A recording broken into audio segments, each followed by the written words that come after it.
Hello everyone, I'm excited to share a bit about myself and my journey within the pagan community. The first thing I want to do is address the elephant in the room. Yes, this is a dog crate. My altar, as you can see, is set up in a travel trailer, and this is where we have lived for the past 7 years while we're waiting for our house to be built related from Hurricane Matthew. So we've been here. The sanctuary and everything is conducted basically from this little area. So with that being said, I'm going to just delve in. For the past 2 decades, I've been active in the pagan community. 12 years of that, the last 12 years of that has been part of the Covenant of Hecate. As some of the things that I just do for fun, I'm learning different musical instruments. I love creating jewelry with wire. I also have found a new passion of creating digital art, which will be featured on a Crossroads deck that I'm currently working on, an oracle deck. I'm going to begin with where I began with the Covenant of Hecate in 2012. I started on that journey by winning a book in a random Christmas pagan book giveaway. I read this book, and in the book we talked about invoking Hecate as a way to connect through ancestral work. And up to that point, I'd spent many trips out to local cemeteries, working with a local group called Find a Grave to publish different images from cemeteries in the area. So that was what first got me interested in Hecate, and in that process I discovered the Covenant.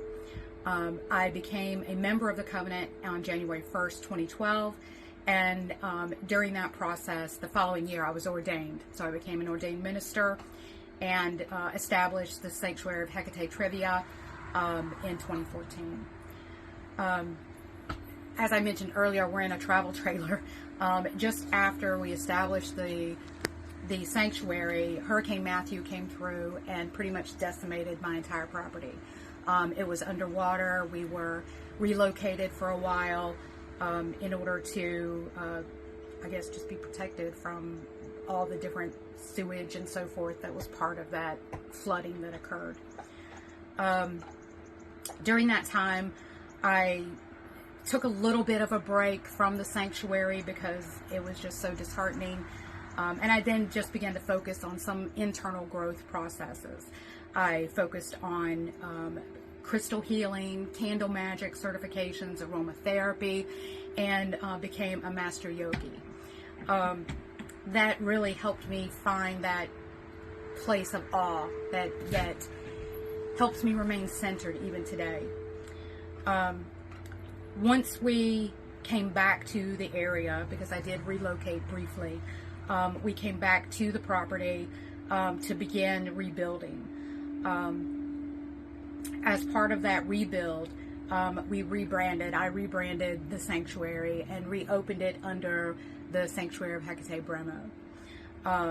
As part of that rebuilding process, I also was invited to become a keybearer for the Covenant of Hecate.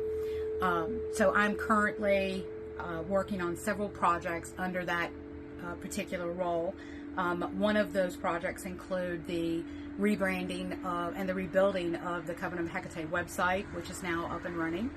I'm also the social media manager for the Covenant, so I manage a team that posts our messages across Facebook, Instagram, and of course I manage the YouTube channel as well.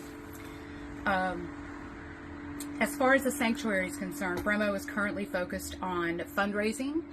We have a lot of fundraising for local charities that my sanctuary supports. 2 of those are the Forever Paws group, which is a local TNR rescue group. They go out and trap feral cats in different colonies and have them neutered and then returned back to their colony so they can live out their lives. We also support them by going out and feeding the colonies, trapping them if we see there's anyone in need of vet care and that sort of thing.